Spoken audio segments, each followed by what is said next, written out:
Hola, muy buenos días, bienvenidos a un nuevo videochat de noticiascaracol.com, Caracol TV y Cromos. Saludo a todas las personas que en este momento se están conectando para participar en este tema tan importante que ha generado expectativa durante el fin de semana. Estamos aquí por una razón. Ustedes ayer vieron un programa en Séptimo Día conducido por Manuel Teodoro.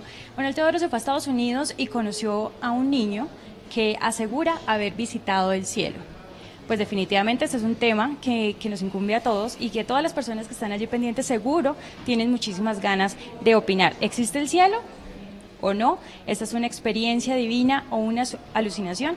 Eso hablaremos aquí, por eso hoy tenemos dos invitados. Me acompaña el Monseñor Andrés Tirado, él es obispo anglicano, doctor en teología académica, licenciado en parapsicología aplicada, especialista en arqueología bíblica y exorcista.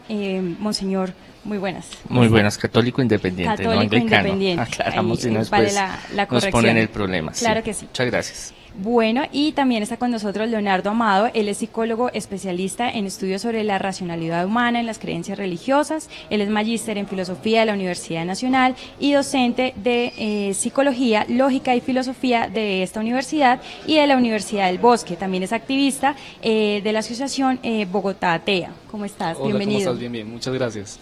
Bueno, vamos a empezar este debate. Como ya saben, tenemos dos personas especialistas en el tema. ¿Existe el cielo? Allí usted desde su computador puede conectarse y opinar a través del hashtag numeral el cielo. Puede hacer preguntas, puede contarnos pues sobre sus experiencias, sobre todo lo que quiera, y nosotros aquí vamos a tratar de transmitir esas dudas a los especialistas para poder resolver pues sus dudas y también que usted se forme sus propias opiniones, ya con un poco más de argumentos. Bueno, empecemos con la pregunta básica. ¿Existe el cielo? Monseñor. Bueno, el cielo, como medievalmente lo conocemos, de que es un señor gordito de barba con arpa, esa es una visión medieval. El cielo es una dimensión, un estado de la materia que está en todas las civilizaciones, en todos los pueblos antiguos, en todas las creencias. Siempre hay después de la muerte hay un sitio, un lugar, una dimensión donde está un ser superior. Para nosotros, cristianos católicos, pues tenemos nuestra tradición, nuestra concepción de que está la Santísima Trinidad, está Jesucristo, la Virgen, los ángeles, los santos, nuestros antepasados, en los cuales en ese transcurso, ese pasar, ese umbral de la vida a la muerte, con ellos nos vamos a encontrar. Bueno, y Leonardo, ¿qué nos puede decir? ¿Existe el cielo? La respuesta depende de cómo me define cielo, ¿sí? Una respuesta simplista sería decir, sí, todos lo ven por la mañana, en la madrugada, pero eso es un componente del planeta Tierra. Obviamente nos estamos refiriendo al cielo como una experiencia religiosa, teísta, es decir, referente a un Dios. Es difícil afirmar la existencia de algo que está más allá de uno mismo, y sobre todo con las limitaciones que tenemos los humanos en nuestras capacidades mentales. Hasta el momento no tenemos forma de sostener eso. Casi siempre las afirmaciones que se hacen sobre la existencia del cielo tienen que ver con experiencias muy privadas e íntimas que los demás no pueden tener acceso a ellas, y difícilmente uno puede saber si eso es solamente un estado psicológico o es independiente de un estado psicológico. Bueno, hablaba con Monseñor antes de iniciar esta entrevista que definitivamente el cielo sí de alguna manera está en la mente, pero nos va a aclarar un poco de qué se trata eso, que hay un estado físico en algún lugar. Bueno, aquí el doctor nos explicaba que es una experiencia algo personal, algo intrínseco, algo único, y es la fe, la creencia en Dios, en lo espiritual, en ese transcurso de esta vida a la otra, es algo muy personal, ¿no? Igual el sistema de creencias, de valores, la religiosidad que se maneja en cada religión es muy personal. Pero hay pruebas, digámoslo así, en cierta parte científicas, en cierta parte de fenómenos paranormales y experiencias personales, donde se habla, donde se calcula que hay una experiencia después de la muerte, que hay un sitio, un lugar, que no es un lugar físico, sino es un lugar espiritual, que es realizado en otra dimensión, otra materia, otra energía, digámoslo así. Vemos esta mesa está compuesta por átomos, pero si se desintegran los átomos queda en energía, la energía no se destruye, sino que se transforma. todo en el universo son átomos. Hablamos de algo que está ahorita cogiendo fuerza, que es la teología cuántica, en la cual todo está relacionado en el universo. Los átomos, los quarks, están unidos por una fuerza en la cual todos somos materia. Entonces, desde esa perspectiva, como dice el Génesis, polvo eres y polvo te convertirás. Todos tenemos carbono, zinc, calcio, todo lo que está en el universo. Podemos pensar que después de este plano terrenal hay manifestaciones espirituales. Ahora, con la tecnología, con el audio, con el video, con las fotografías, con elementos que captan energía electromagnética, se ha podido tener un contacto más allá con estas realidades trascendentes. Bueno, hablemos un poco, muchas gracias, monseñor, sobre el programa de ayer. Ayer, Manuel Teodoro presentaba a Colton Burpo, un niño de 4 años que en este momento ya tiene 16, y él estuvo cerca pues de la muerte, según pues algunas evidencias médicas, porque sufrió una peritonitis y pues esto casi le perfora pues su estómago. Este niño, después de que volvió, pues se recuperó, narró una serie de cosas, como que había ido al cielo, también que había visto ángeles, que había visto pues como un lugar hermoso, había escuchado cantar a los ángeles, había visto aves. También se había encontrado con su abuelo, se había encontrado además con una hermana que él no sabía que tenía, y también había conocido al mismísimo Jesucristo, lo identificó, incluso logró describirlo de alguna manera. Teniendo en cuenta esto, le pregunto a Leonardo, que ya sabemos pues cuál es su posición, ¿por qué las personas que tienen experiencias cercanas a la muerte relatan encontrarse de pronto con estas personas que ya fallecieron? ¿O cómo logran definir con tanto detalle esa experiencia? Puede haber muchas circunstancias específicas. Nosotros asumimos que nuestra mente, que nuestra conciencia, que es un estado de la mente, es perfecta, ¿sí? En filosofía y en psicología se le llama transparencia de la mente, es decir, nosotros creemos que estando conscientes tenemos acceso a todos los contenidos de nuestra mente, y resulta que eso no es así. Muchas veces tenemos creencias o conocimientos que no recordamos, o hemos adquirido información de la que no somos conscientes. Es muy probable que él, previa a la experiencia, o incluso después de la experiencia, haya escuchado de manera indirecta algún tipo de comunicación entre sus padres y ahí haya obtenido la información, ¿sí? Eso suele pasar sobre todo en estados intermedios entre el sueño y la vigilia, como los que son los estados de la hipnosis, por ejemplo, que la persona no logra ser plenamente consciente como para decir, recuerdo que escuché, ¿sí? Entonces, es muy probable que en conversaciones cotidianas, en fotografías, en álbumes o temas que los papás suelen hablar en privado porque son tabú, ¿sí? Suponiendo que, por ejemplo, para un niño puede ser un tabú por ser muy traumático saber que su hermana mayor murió en el vientre de su mamá y prefieren hablarlo en secreto, pero obviamente los niños son muy curiosos y pueden estar escuchando sin darse cuenta y sin recordar además, ¿sí? Sobre todo porque antes de los 3 años es difícil consolidar la memoria. En los humanos la memoria se consolida después de los 3 años. Entonces de pronto el niño entre los 3 y 4 años escuchó alguna conversación y él no recuerda muy bien, ¿sí? Pero no quiere decir que porque él no tenga el estado consciente de recordar, entonces esa información la capturó mágicamente. Ok, bueno, esta es la explicación de Leonardo, pero voy a hacer una pregunta a Monseñor y luego vamos a empezar con las preguntas que ya nos están llegando a través de Twitter, que ustedes están usando con el hashtag El Cielo.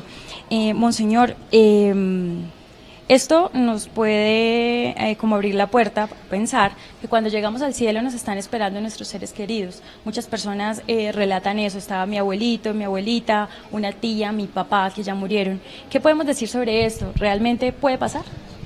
Bueno, por mi experiencia, más de 17, 18 años en el exorcismo. Aparte de eso, en todas las culturas antiguas, modernas, pueblos, civilizaciones, siempre han tenido experiencias extrasensoriales, han tenido momentos donde han muerto, han vuelto y han comentado qué ha sucedido. No es solo un caso particular, son muchos, cientos. Y cuando yo hago exorcismos, cuando se está haciendo un exorcismo, miles que se han realizado, emerge un espíritu. Hablo desde mi experiencia personal, cada persona puede pensar lo que quiera pensar, tiene todo su derecho de creer, no creer. Es que este es un tema muy personal, muy de fe, porque no hay pruebas científicas reales para yo decirle, mire, es que el cielo existe. En cambio, en un exorcismo sí hay pruebas, si hay videos, si hay toda una investigación científica donde se ha probado de que cuando se manifiesta esa entidad, ese espíritu, tiene conciencia, tiene memoria, sabe cosas que uno pensaría, este plano terrenal, usted se muere, el que se murió y se fue. Pero no, este espíritu se manifiesta y dice, yo soy fulano, sutano, pasa esto y pasa lo otro, sin ser un problema psiquiátrico, ya después de descartar toda una patología, proceso psiquiátrico. Entonces, yo lo puedo basar desde mi experiencia como exorcista, de que hay, después de la muerte, hay un proceso, y en ese proceso, a través de interrogatorios a espíritus diferentes, hay muchos exorcismos en muchos países, hablan y coordinan muchas cosas de que hay después de este mundo material, lo podríamos hablar, y de muchas experiencias, no solo de la Iglesia católica, evangélica, protestante, los hinduistas, los budistas, los diferentes tribus indígenas tienen una concepción del más allá muy definido y tienen una concepción del cielo como tal, digámoslo así, o un mundo aparte de este mundo donde están sus familiares, sus seres queridos y que interactúan, digámoslo así, en esos momentos. Bueno, ya tenemos algunas preguntas. Esta la hace Luz1283 y va para Leonardo. Si no existe el cielo, ¿qué pasa después de la muerte? ¿Se acaba todo? Orgánicamente, sí. Digamos, como psicólogos, los psicólogos estudiamos el intercambio de información entre un ser vivo, cualquier ser vivo, y su entorno.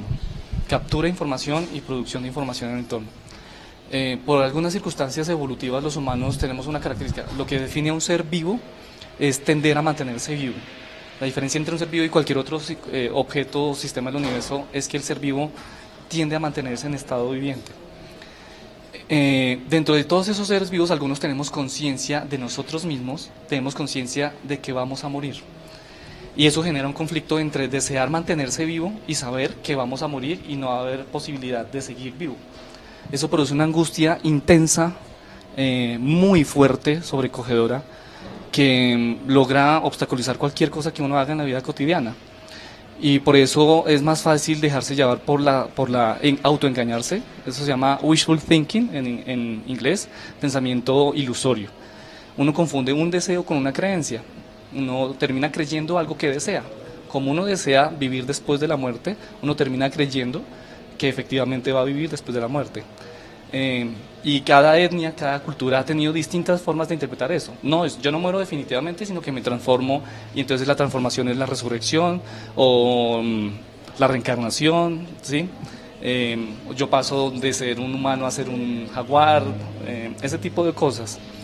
Eso comprendo que es frustrante, es muy doloroso, esa angustia la tiene cualquier ser humano consciente de su vida, pero por más doloroso que sea, hay que afrontarlo, y no necesariamente afrontarlo implica asumir que hay vida después de la muerte, ¿sí? Hay una forma un poco metafórica de hablar de vida después de la muerte desde el punto de vista de la filosofía, y es...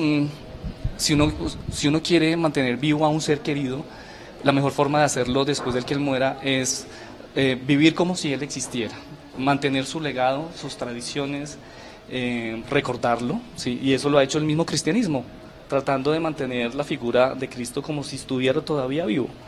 Fíjate que incluso así se mantiene esa creencia, ¿sí?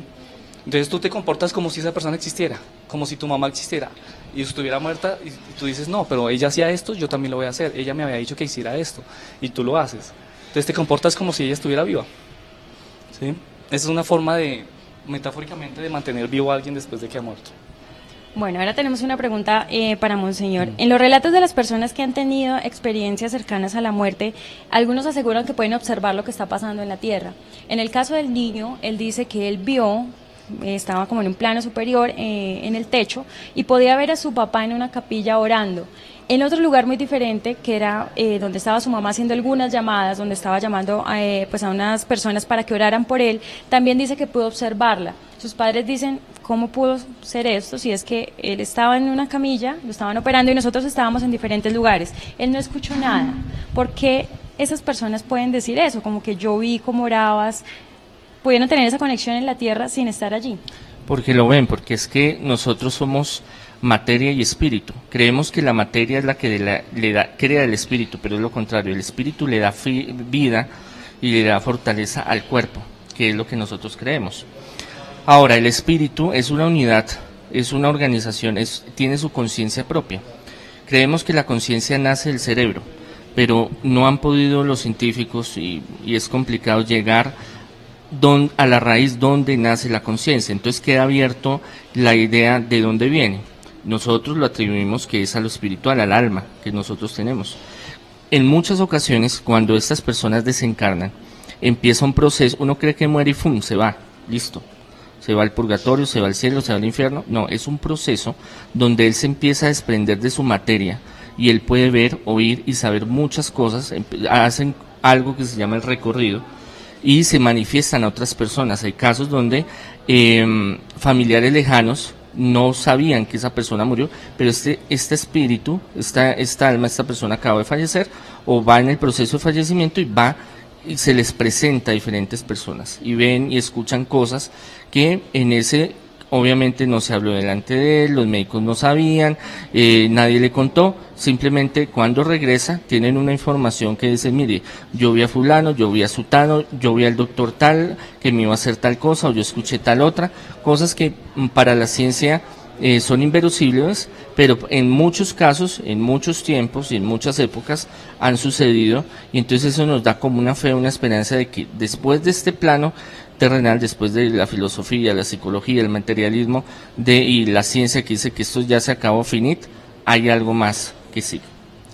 De pronto las personas antes de morir, como también lo hablábamos, exacerban sus sentidos, empiezan como a tener una lucidez extraordinaria o pueden alucinar, ¿verdad? ¿Por qué no podemos como decir que esto puede estar considerado como una experiencia celestial? Bueno. Esas alucinaciones, ¿no?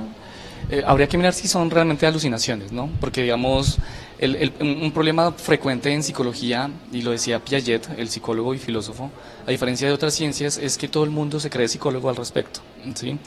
Mientras que un físico puede hablar de un tema y la gente respeta lo que ven en él una autoridad y no cuestionan lo que dicen, cuando un psicólogo menciona cualquier tema, de inmediato todo el mundo siente la autoridad para cuestionarlo y deslegitimar todo lo que él ha hecho en investigación. Entonces, en este caso, por ejemplo, los conceptos que se manejan en psicología son palabras que también se usan en la vida cotidiana, pero con definiciones más precisas. No es lo mismo delirar que alucinar, que tener ilusiones. E ilusiones, de nuevo, fíjate que de inmediato las personas en la vida cotidiana se imaginan fantasías de bienestar. Y una ilusión óptica, por ejemplo, es cuando tú vas por la carretera y sientes que hay una llamarada de fuego, ¿sí? La ilusión óptica es una distorsión de algo que hay y que tú percibes. Las alucinaciones son una distorsión sensorial de algo que no existe. Tú crees que hay algo ahí cuando no lo hay. Digamos, si la persona está próxima, está en un proceso de muerte, iniciando un proceso de muerte, es muy difícil que haya como tal una alucinación. Hay rezagos de deficiencias de los órganos de los sentidos, porque el flujo sanguíneo del cerebro se va deteniendo. No hay oxigenación, es posible que la persona también entre en un estado de delirar, ¿sí? Pero entonces ahí es donde ahí mismo surge la duda. Si por ejemplo, un esquizofrénico que suelen tener alucinaciones auditivas, él puede jurar y ser sincero realmente, que él escucha a alguien más, no es su voz, no es su propiamente, y sin embargo uno dice, bueno, uno sabe que él está alucinando. ¿Cómo logra uno distinguir realmente, sí, en el caso de la persona, suponiendo que es una alucinación y no un delirio, o una ilusión óptica, por ejemplo, cómo sabemos realmente que no le está pasando algo similar a lo que le pasa al esquizofrénico? El problema es que no se ha encontrado un criterio para distinguir. Entonces nos mantenemos en la duda, ¿sí?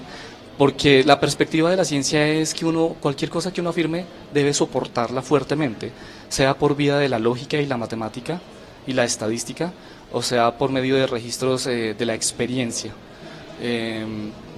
Entonces, si eso se puede hacer así, por ejemplo, si eso se pudiera hacer así, con las experiencias cercanas a la muerte, entonces no habría un más allá, porque si se puede conectar ese más allá con este más acá, realmente son solo un universo.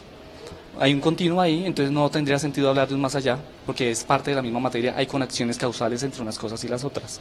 Bueno, hasta el momento me imagino que ustedes están súper interesados con la conversación. Habrá algunas personas pues que tienen sus diferentes opiniones y todos pues tenemos derecho pues a creer en lo que decidamos creer. Hasta el momento hemos hablado y hemos visto una línea marcada sobre lo que es la ciencia y lo que es la teología, lo que es la religión. Más adelante les voy a contar sobre un caso de un neurocirujano que dijo haber vivido esa experiencia y que pues deja bastantes preguntas sobre la mesa. Mientras tanto, quiero saludar a todas las personas que se acaban de conectar con nosotros. Los invitamos a que sigan participando con un numeral El Cielo.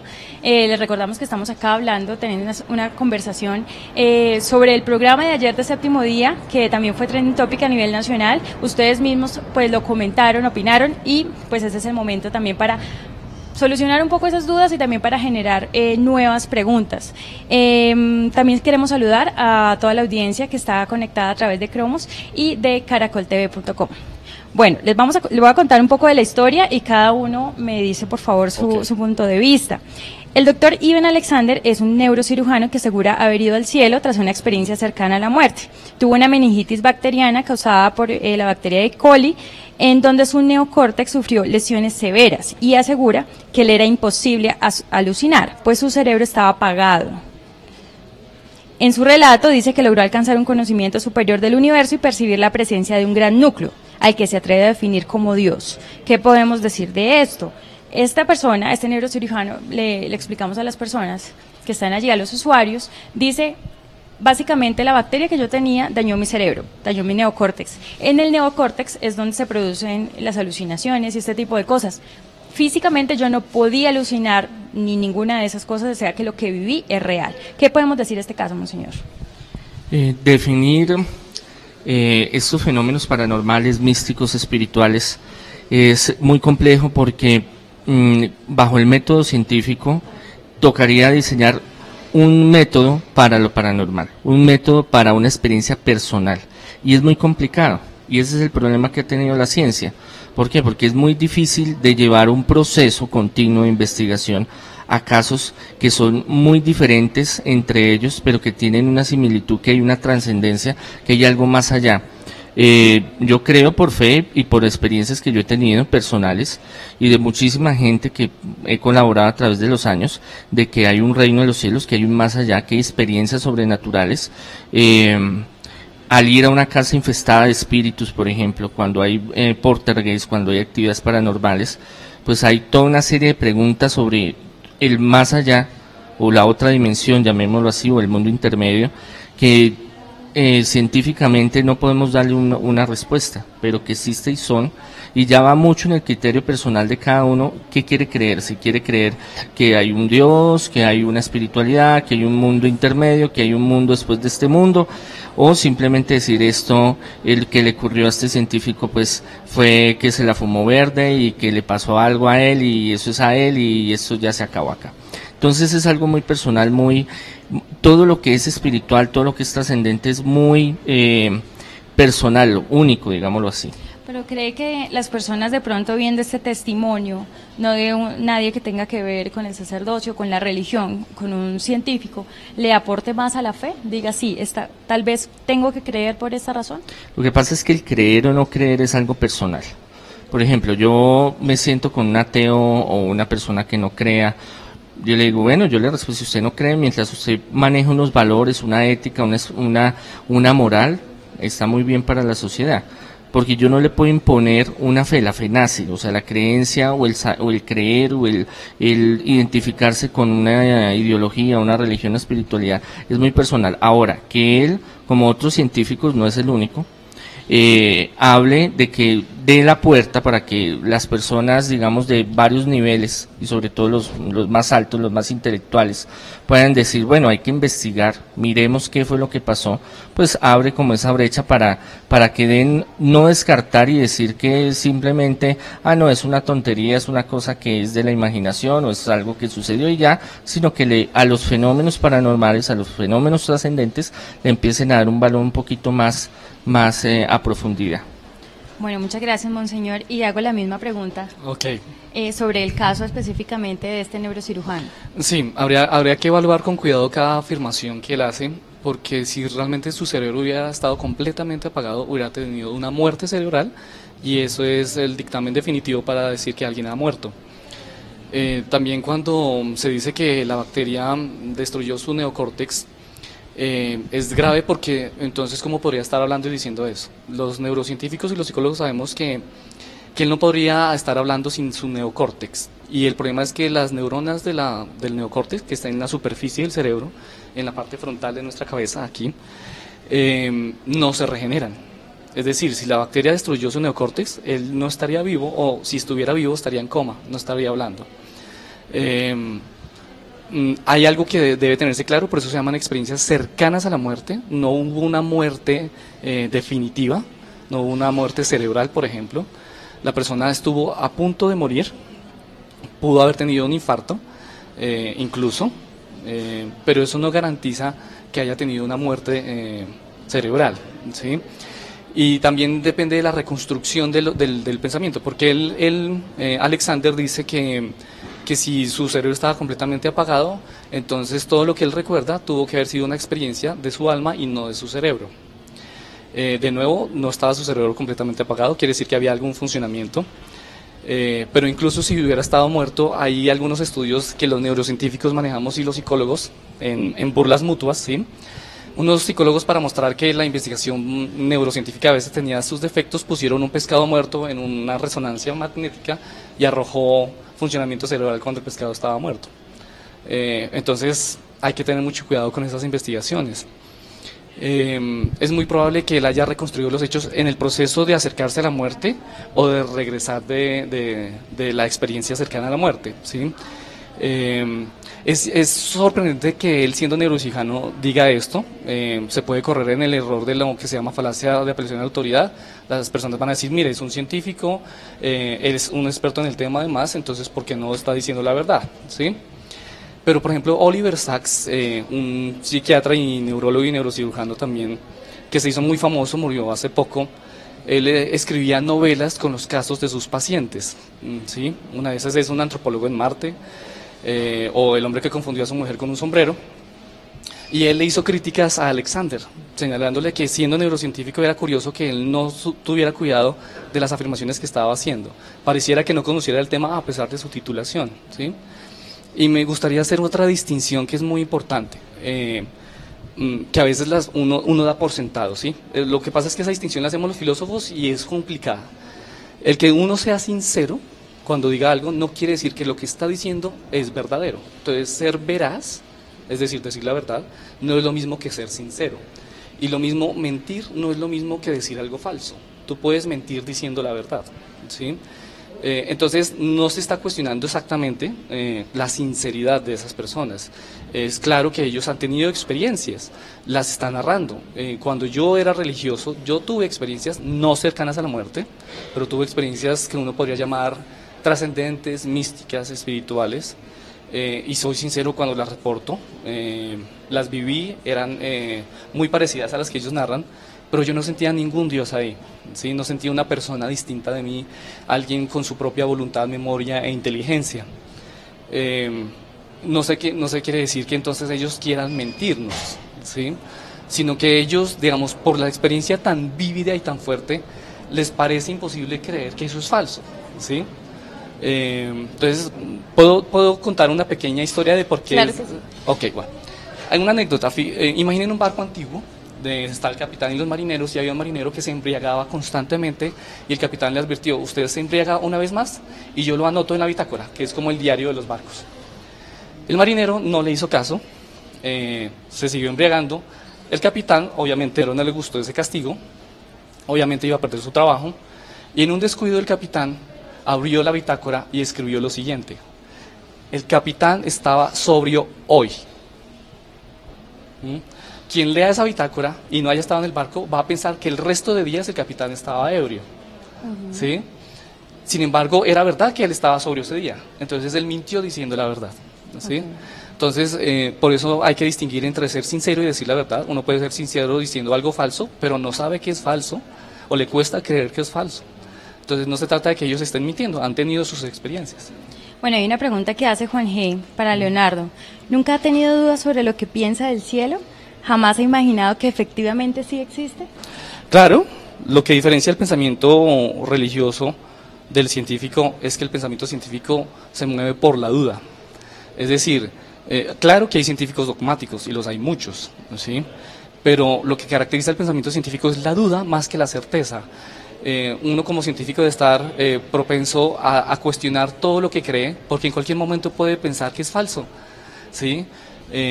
Hace muchos años, en la Edad Media, era obvio que el Sol giraba en torno a la Tierra, y todavía nos parece obvio. Uno mira y dice, pero mire que el Sol está moviéndose a lo largo de la Tierra, entonces, ¿usted por qué me dice que la Tierra se mueve en torno al Sol? ¿Sí? Entonces, claro, lo que hacemos los científicos es tener esas dudas, y por eso Monseñor tiene razón. Uno debe tener la duda como científico y realmente decir, bueno, si alguien me dice que tiene una experiencia cercana a la muerte, ¿será que es posible tener una forma de conocerlo desde la vista del científico? Y ahí es donde yo digo, hay problemas metodológicos y problemas éticos. Metodológicos en el sentido de que es muy difícil estar uno rastreando con un equipo de neurocientíficos a ver quién va a tener una experiencia cercana a la muerte. Y cuestiones éticas, o sea, tú no vas a inducir como médico, venga, intentemos matar a esta persona a ver si va a tener esta experiencia, ¿sí?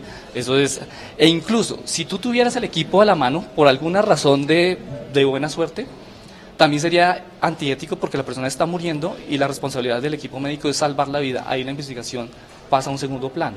Entonces es muy difícil tener esa evidencia científica a la mano porque se escapa, son casos esporádicos, están dispersos y hay diferencias metodológicas y éticas que hacen muy difícil que un científico pueda decir, bueno, metámosle mano al asunto. Bueno, tenemos muchas más preguntas de nuestros usuarios. Algunos están opinando, algunos están preguntando cosas y hay otros que están cuestionando también, como es claro, pues lo que estamos diciendo acá. Son López pregunta a Monseñor, ¿no será que el cielo es un negocio terrenal? ¿No se usa su supuesta existencia para armar negocios en la tierra? Eso cree esta persona. Claro, todo lo que somos seres humanos y somos en nuestro interior hay muchos intereses espirituales y materiales. En todas las organizaciones humanas hay seres humanos y mientras estemos hay gente que quiere aprovecharse económicamente, espiritualmente, políticamente, religiosamente, como hay otras personas que no les interesa sino lo ven más por el lado espiritual, altruista, social.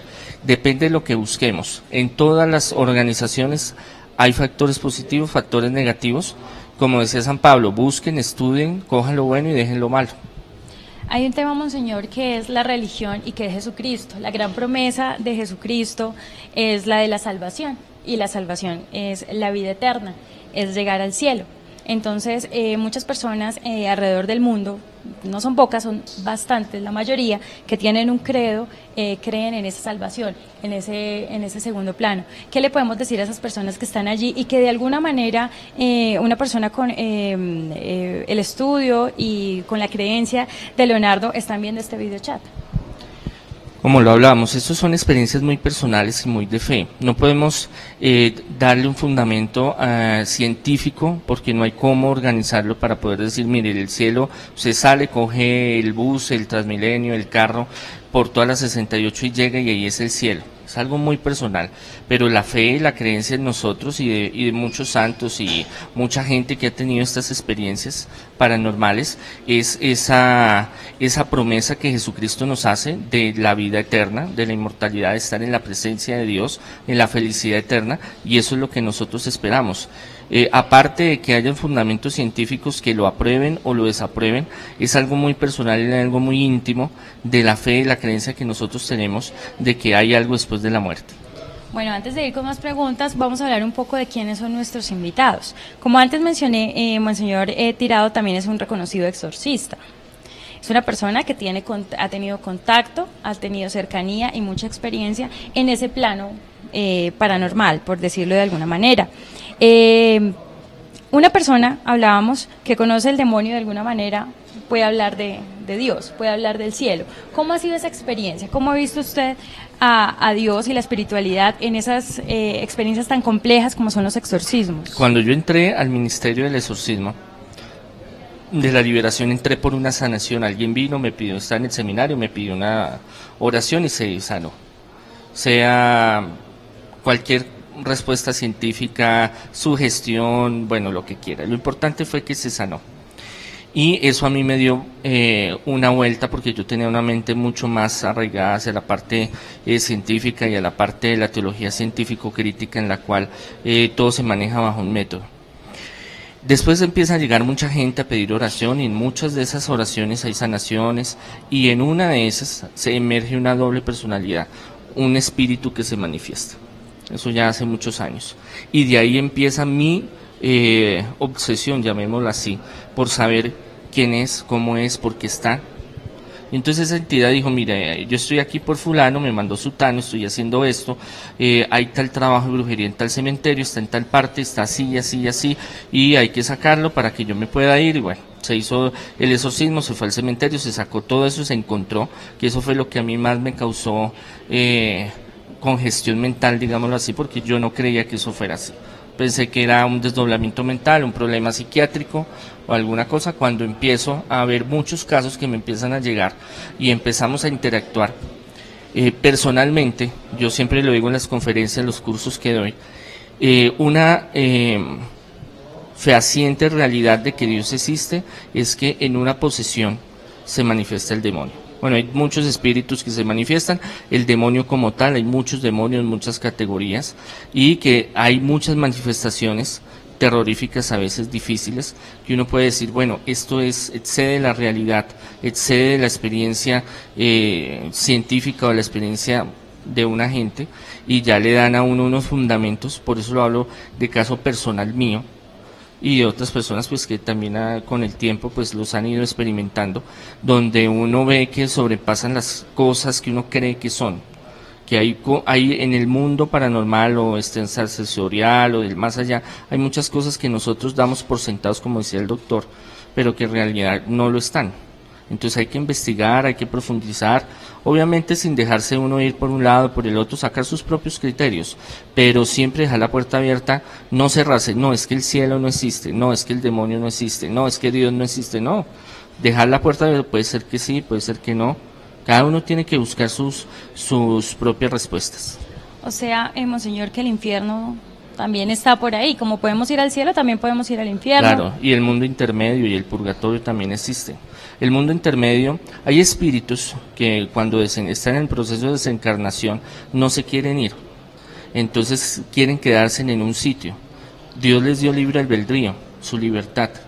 Entonces se quedan y se posesionan en un sitio y hacen cualquier cantidad de maldades y daños a las personas que están ahí. Hay videos, hay grabaciones, bueno, hay toda una investigación sobre esos fenómenos. Y también existe el infierno, pero el infierno no es un asadero que le dan a uno vueltas ahí en las pailas y le van echando aceite. Es un lugar donde está excluido de la presencia de la luz, de la presencia de Dios, que es de suplicio. Y el purgatorio es un proceso, viene de purga, viene un proceso de limpieza, digámoslo así. Como les decía, uno no es que muere y ya se fue, sino empieza un proceso que en las diferentes culturas, religiones tiene su forma de llevarlo y su forma de describirlo y de manejarlo, y tienen sus rituales y tienen unas ceremonias y tienen todo un proceso espiritual en torno al fallecimiento. Las personas tenemos muy arraigado el concepto que está en la Biblia y de libros como La Divina Comedia de Dante Alighieri, que narran pues el camino al cielo desde el infierno. Entonces la gente se imagina la paila, como dice monseñor, y el demonio con cachos y tenedor. Eso no. Lo que pasa es que en la Edad Media hubo un tiempo, el oscurantismo, donde la Iglesia intervino mucho en la cultura y en el desarrollo de la humanidad. Entonces, lo que fue el desarrollo intelectual de las artes, el desarrollo de la lectura, de muchas áreas fue negado, no se desarrolló. Entonces, la Iglesia, como una forma de que la gente aprendiera, porque mucha gente era analfabeta, era con imágenes. Y para tener miedo, para tener terror, para dar alegría, dar felicidad, entonces empezaron a pintar, a dibujar, a fabricar una serie de conceptos. Por ejemplo, el diablo con cola y cachos es un encargo a un monje que le dijeron, bueno, hermanito, necesitamos que nos monte la figura del demonio.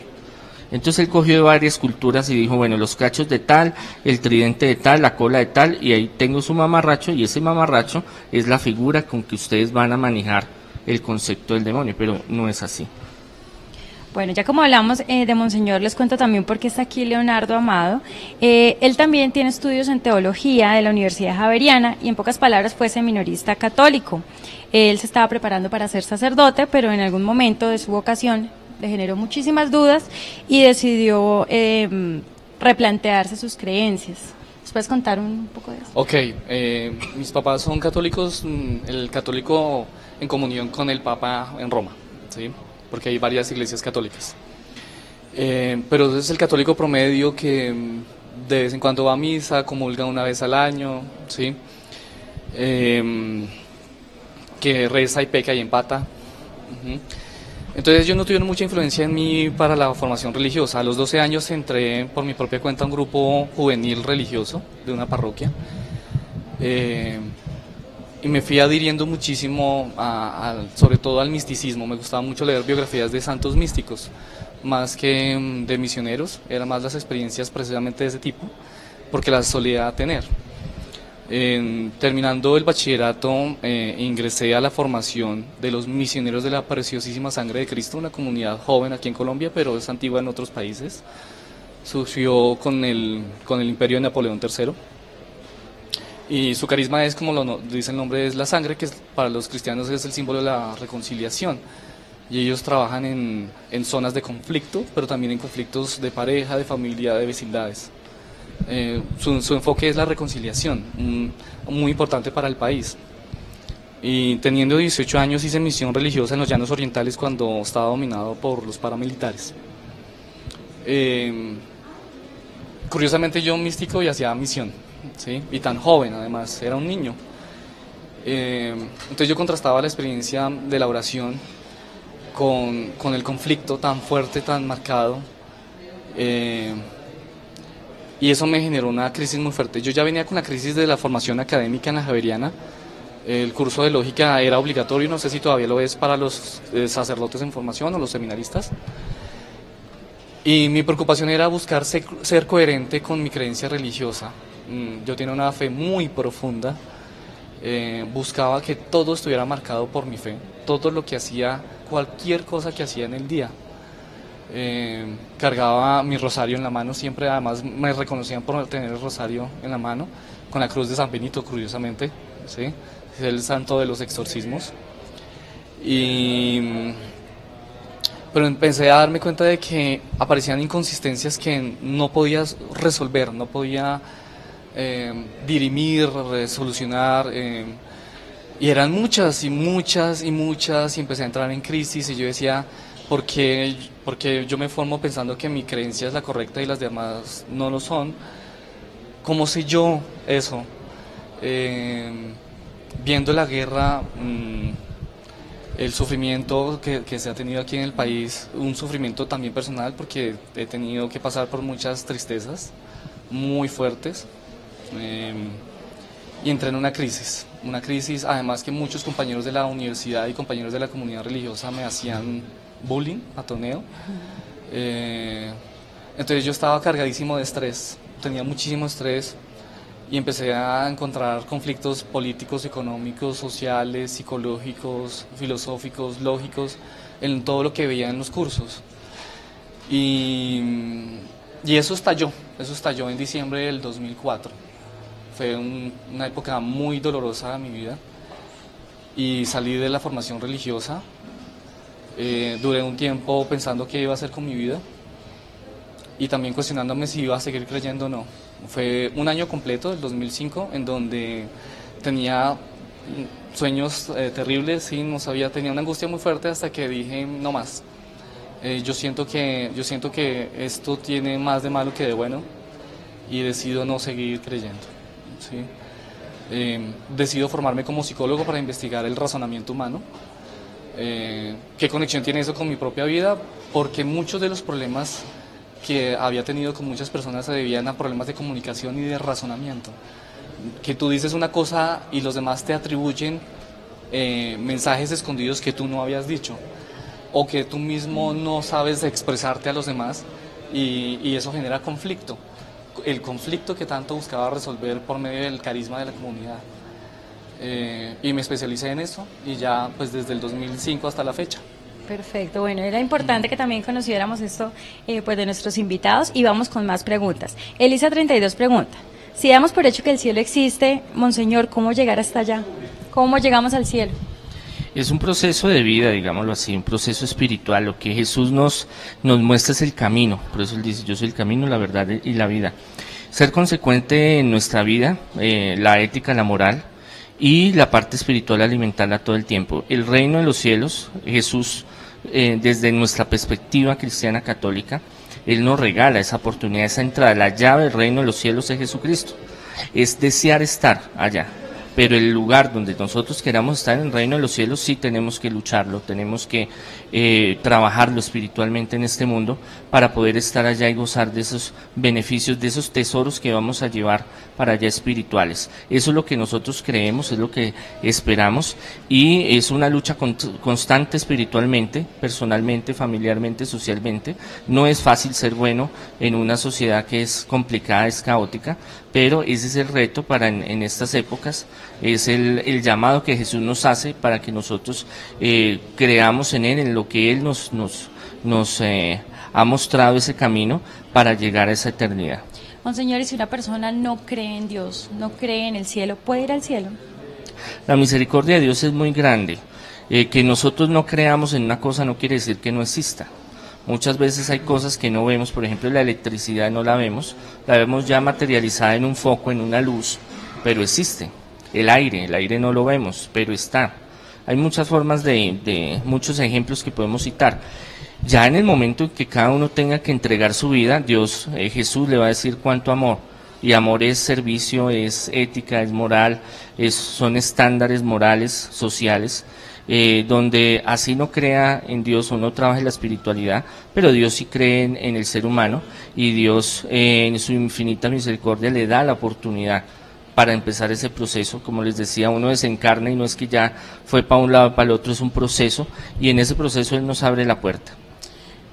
Hay una anotación que nos hace muy interesante Eulalia Torres. Ella dice, ¿qué le gusta a Monseñor del discurso de Leonardo? Y al contrario, ¿qué reconoce Leonardo del discurso de Monseñor?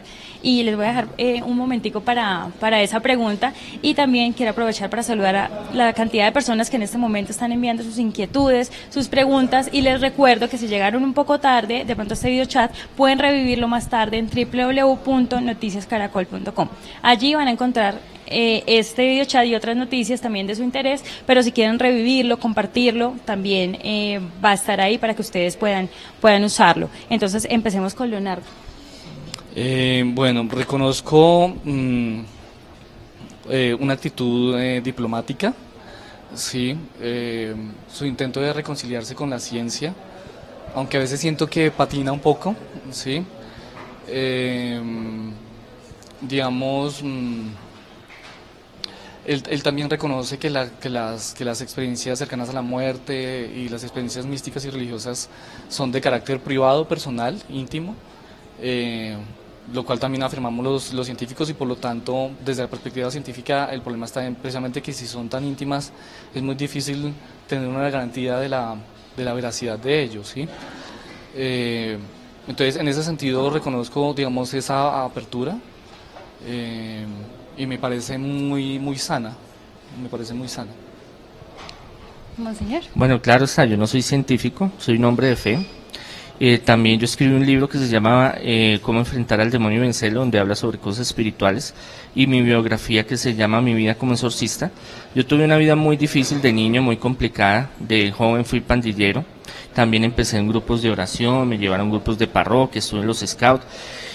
Y después empezó un proceso de cambio, de renovación y de restauración. Del doctor, pues su ética, su responsabilidad, él tiene una mente abierta a investigar, que es lo más importante, esa es la mente científica, digámoslo así, de no cerrarse ni para un lado ni para el otro, teniendo sus tendencias, digamos, que no quedan muy claras si existe Dios para él o no existe, o fue un problema, una desilusión con la iglesia o la comunidad en que estaba, pero busca darle razón a todos estos fenómenos, que lo importante es buscarle una solución, buscarle una luz a través de diferentes ópticas, digámoslo así. Eso es muy importante, tener la mente abierta, y es muy bueno. Bueno, quiero agradecer a ustedes dos por estar acá. Sabemos que representan unas orillas muy distantes, pero que en algún momento nos hemos dado cuenta también en este video chat que llegan a una línea donde también convergen. La idea no es solucionarlo en este video chat, pero sí darle a todas las personas que están allí algunos elementos. Además que todos los que vimos el programa de Séptimo Día quedamos como, bueno, ¿qué pasó acá? ¿A dónde voy? O puedo creer un poco de esto, puedo estar de acuerdo de esto, o no puedo estar de acuerdo. Entonces era una discusión que se tenía que dar de alguna manera. Le agradecemos a ustedes también por estar acá y por ayudarnos pues desde sus distintas creencias, también a darle elementos a las personas que están allí, y por supuesto a nosotros también para entender un poco esto que causa tanto revuelo en la sociedad y que pues precisamente plantea cosas trascendentales de alguna manera. Vamos con más preguntas porque nuestros usuarios están súper emocionados con el tema y obviamente que tienen más preguntas. Alfredo Triana pregunta, ¿cómo es el cielo físicamente hablando? Él cree en el cielo y quiere ir allá. ¿Qué puede encontrar allí? Bueno, hay muchas experiencias que han tenido revelaciones privadas, revelaciones abiertas y contactos místicos y de trascendencia, estar cerca de la muerte, donde se habla de un lugar donde hay paz, alegría, felicidad, donde el centro de todo es Dios, su energía, su fuerza, donde están las diferentes ángeles, santos, antepasados, y vamos a estar en compañía, digámoslo así. No hay una definición clara de decir es que es una casa grande, bonita, tiene paredes, tiene una visión tal, tiene tal jardín. Es como se pasa de lo sobrenatural a lo espiritual. No hay una definición concreta, pero de que sí hay un lugar de alegría, de felicidad, que Jesús narra, y que muchos de los que han podido llegar, digamos, a un nivel, porque son varios niveles, digámoslo así, de poder poder captar un poquito de ese cielo, digámoslo así, de ese mundo después de la muerte, o un mundo intermedio, como lo quieran llamar, es un sitio de alegría y de felicidad eterna. Bueno, y hay otra pregunta que le hace uno de nuestros usuarios a Leonardo. ¿Para dónde va el alma? ¿Tenemos alma primero que todo? No, están los estados mentales, ¿sí? Algunos dirán que psique en griego, o psique, la pronunciación correcta, se traducía por alma al latín, ánima, pero digamos hay estudios de filología, que es el estudio de las lenguas y las culturas relacionadas con las lenguas, que muestran que era una traducción incorrecta, ¿sí? Hay estados mentales, pero los estados mentales siempre se presentan en relación con el organismo, ¿sí? Es decir, la información, que es lo que se procesa en la mente, siempre está contenida, es una característica, un conjunto de propiedades de la materia y la energía, ¿sí? Entonces, digamos, cuando tú tienes información en una USB, no es lo mismo la USB que el computador de donde la sacaste, pero es la misma información. Entonces, pero siempre tiene que estar ahí, ¿sí? Como, por ejemplo, el autor de Alicia en el País de las Maravillas era también profesor de lógica en Inglaterra. Y este cuento infantil tiene mucho más de lógica de lo que las personas imaginan. Y él, para cuestionar esta creencia de que hay sustancias ajenas a la materia y la energía, lo que uno llamaría espíritus, alma, él, para ironizar y burlarse de eso, crea el personaje del gato Cheshire. Y entonces pone en boca de Alicia al País de las Maravillas, en Alicia, pone en boca de ella su crítica a eso, diciendo, cuando ve que el gato sonríe y desaparece el gato y queda la sonrisa, y ella dice, yo he visto gatos con sonrisa, pero no sonrisa sin gato, ¿sí? Y ahí está queriendo decir que todos los contenidos de información que están en la mente, y la mente misma, que es un conjunto de relaciones y unidades de información, no puede existir autónomamente, así como la sonrisa del gato no puede existir sin el gato Cheshire, ¿sí? Lo mismo que la gravitación. La gravitación es un fenómeno, es una relación abstracta entre cuerpos en el espacio, pero no existe sin esos cuerpos en el espacio. Es la relación en que se da entre esos cuerpos, ¿sí? Entonces lo mismo pasa con los estados mentales. Bueno, en este momento nos llega un testimonio de nuestras usuarias, se llama Ingrid. Ella dice que estando viva y sin necesidad de estar al borde de la muerte ni con muerte cerebral, fue capaz de ver una luz hermosa, parecida a la que describen en el programa de Séptimo Día de ayer. Ella dice que ella era niña cuando esto pasó, quiere compartirle eso a Monseñor, a ver qué le puede decir a Ingrid. Claro, hay muchas manifestaciones en nuestra vida donde Dios, donde la trascendencia, donde lo paranormal emerge y se manifiesta, donde Dios nos permite tener relaciones, tener experiencias místicas, espirituales, reales, donde se pueda llegar a sentir estos fenómenos. Son regalos que Dios nos da personalmente, digámoslo así.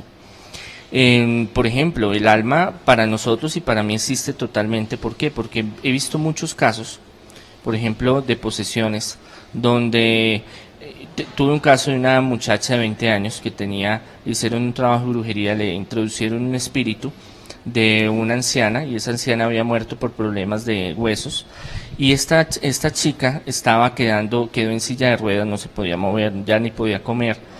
La junta médica de especialistas muy laureados ya no sabían qué decir, decían que ya era psicológico, porque ya todos los tratamientos, exámenes, TAR, resonancia, escáner, todo había salido perfecto. En su familia, a cuarta, quinta generación atrás, no tenía ningún problema hacia los huesos. Cuando me la llevaron, le hicimos el tratamiento, empezamos a hacerle las liberaciones, y emergió una entidad, un espíritu, donde se llamaba fulana de tal, era una viejita, donde el exnovio mandó a pagar a un brujo un trabajo. Esto suena inverosímil, digámoslo así, esto suena como mito, como leyenda, pero ocurre muy frecuentemente, y es a las personas que les sucede, o uno que investiga estos fenómenos, que ya uno personalmente, como individuo en el universo, piensa que esto existe. Por ejemplo, yo no creía en las posesiones hasta que me llegó un poseído y empezó el proceso. Y este muchacho se había resuelto de que si no era para él, no era para nadie. Entonces fue donde un brujo, el brujo le envió un espíritu para enfermarla, para que estuviera lisiada, para que ningún hombre se acercara a ella, una chica muy bonita, muy joven. El espíritu había revelado que había vivido en tal casa, tal familiar era en otra ciudad, tales familiares, cómo vivían, qué hacían, en qué trabajaba, que en la tumba de ella habían dejado tales cosas, un entierro, unos frascos con unos elementos de ella. Y fuimos hasta la ciudad, investigamos, hablamos con la familia, gente que no tenía relación en nada absoluta con la paciente. Sacamos lo que había en el cementerio, se le hicieron los exorcismos, la muchacha ahorita tiene su familia, su hogar, está súper bien de salud, y así miles de casos que se han atendido. Entonces ya hay unas cuestiones que sobrepasan de la filosofía, hasta aún de la ciencia, hasta aún del pensamiento, el raciocinio, qué es alma, qué no es alma, al ver un hecho concreto que le pasa a uno personalmente, que lo deja a uno estupefacto, y le abre esa puerta a decir, bueno, hay algo más, algo que está real, algo que sucede, que sobrepasa los límites de la mente, del cuerpo, de lo que uno pueda pensar o realizar en este mundo. Bueno, seguro las personas que están allí, nuestros usuarios, quieren saber dónde encontrar a nuestros invitados. De pronto tienen alguna pregunta que hacerles, y de pronto por medio de las redes sociales pueden hacerla. Entonces los invito a los dos para que compartamos sus cuentas de Twitter, para que de pronto alguna duda, alguna pregunta, algún comentario, me gustó el video chat, no estoy de acuerdo, ese tipo de cosas, para que puedan interactuar, y además porque puedan estar pendientes de las cosas que ustedes hacen. En el caso de Monseñor, ¿dónde pueden encontrarlo? En San Google. Ahí pueden encontrar Monseñor Andrés Tirado en Facebook, en YouTube, en Instagram, en Twitter, @Padre Andrés, ahí encuentran todos los datos que necesiten. @Padre Andrés. Cualquier duda, cualquier caso que tengan de pronto que... Sí, cualquier sugerencia, pregunta, consulta, con mucho gusto. ¿Y dónde pueden encontrar a Leonardo? Bueno, en Twitter no estoy aprendiendo a manejarlo, entonces me perdonarán si me demoro en responder. Es @LA_AMADOS, la Amados, ¿sí? También yo doy cursos de razonamiento crítico, lógica y psicología social en la Universidad Nacional de Colombia, en la Facultad de Ciencias Humanas. Pueden consultar información al respecto. Y en Facebook aparezco como Leonardo Amado, ¿sí? Mi fotografía no aparece, es un meme sobre ciencia y religión, ¿sí? Entonces ahí me pueden encontrar. Perfecto, bueno, le contamos también a ustedes que esto no se acaba aquí, ya estamos finalizando el video chat, pero que el próximo domingo, en Séptimo Día, en Estados Unidos, y habló con el doctor Iben Alexander, el autor del libro La Prueba del Cielo. Personalmente le contó todos los pormenores de su experiencia, también cómo incluso durante el libro intenta refutarlo con algunas dudas razonables que tuvo como científico, y le cuenta toda su experiencia. Entonces vamos a tener una segunda parte también en Séptimo Día para que ustedes estén súper conectados también el domingo y puedan estar pendientes y seguir opinando y seguir pues realmente en este tema tan apasionante como lo es el cielo. Ya vamos a empezar a concluir y los invito a los dos a que vamos a darles unas ideas claves a las personas que están allí, para los que están todavía confundidos y de pronto necesiten algo muy puntualmente. ¿Qué podemos decir, Monseñor, ante esa duda de existe el cielo o no, si es una alucinación o una experiencia divina? Creamos o no creamos, dejemos la puerta abierta, porque qué tal que sí exista y nosotros pensemos que no. O sea, hay muchas cosas que nosotros damos por sentado de que no son, pero puede ser que sí. También entre la duda nace también la fe, la seguridad. Como aquí el doctor enfatizó en su proceso personal, el cual respeto mucho y lo admiro por no haber seguido su vocación religiosa, porque no tenía los fundamentos en ese momento de su creencia personal para seguirlo, y optó por su psicología, su filosofía. Así yo también opté por la vida religiosa y la carismática y el poder ayudar a la gente. Es dejar esa puerta abierta entre sí y entre no. Entre la duda también hay Dios da su luz para que nosotros podamos crecer también espiritualmente en este mundo. Bueno, yo invito a razonar críticamente. Nos preguntamos, ¿será que por creer tanto en el cielo nos dejamos someter a muchos procesos dolorosos y de sufrimiento en esta vida? Sentimos que como vamos a ganarnos el cielo por ello, entonces no importa lo que nos hagan, sabemos que lo vamos a ganar. ¿Cómo sabemos que vamos a ganar ese cielo? ¿No será que puede ser un instrumento para abusar de nosotros y nosotros no defendernos? Por otro lado, ¿para qué esperamos que haya cielo o infierno después de esta vida, si en esta propia vida uno puede ir armando un cielo o un infierno? ¿Sí? Muchas personas están pasando por un infierno terrible. Y sí, la definición del infierno o del cielo como estados del ser y no como lugares, también la podríamos aceptar de una manera un poco más aterrizada, diciendo, sí, aquí en la tierra los humanos pasamos por cielos e infiernos constantemente. ¿Sí? Y otra duda, ¿no será que el cielo es un premio muy infinito para algo bueno? No importa qué tan buenos hayamos sido en esta vida, ¿no es un premio muy exagerado? ¿Será que el infierno no es un castigo demasiado exagerado? ¿Sí? Conozco y yo sé que los deseos como de retribución y de castigo, ha habido personas muy macabras y crueles en la historia de la humanidad, pero ¿será que por más macabras que hayan sido, merecen una eternidad de sufrimiento? Una eternidad de sufrimiento. Y la pregunta es, si Dios es tan amoroso y tan omnipotente, ¿por qué existe el infierno? ¿Por qué? ¿Sí? Esas son preguntas que dejamos abiertas para todos ustedes, y bueno, reitero el agradecimiento a ustedes de parte de noticiascaracol.com, de Cromos y de caracoltv.com por estar aquí con nosotros aclarando esas dudas, que ahí son algunas preguntas difíciles, pero que obviamente pues ustedes nos ayudaron a aclarar, por el profesionalismo, por el respeto también. Muchísimas gracias por habernos acompañado durante este tiempo. También a ustedes les agradecemos mucho su participación, por estar ahí pendientes, y los invitamos nuevamente a que reviven este video chat más tarde, cerca del mediodía, en www.noticiascaracol.com. No solo que revivan el video chat, sino que sigan conectados con toda pues nuestra programación en Caracol Televisión, y también en todas las noticias que en digital tenemos para ustedes allí. Así que muchísimas gracias a ustedes, muchísimas gracias también por acompañarnos en este video muchas chat. Gracias, muchas bendiciones, muchas gracias. Muchísimas gracias. Esta es su casa. Cuando quieran, tengan alguna temática, me imagino que también, si ustedes lo permiten, los llamaremos, auxiliando sí, para resolver la duda de nuestros usuarios. Y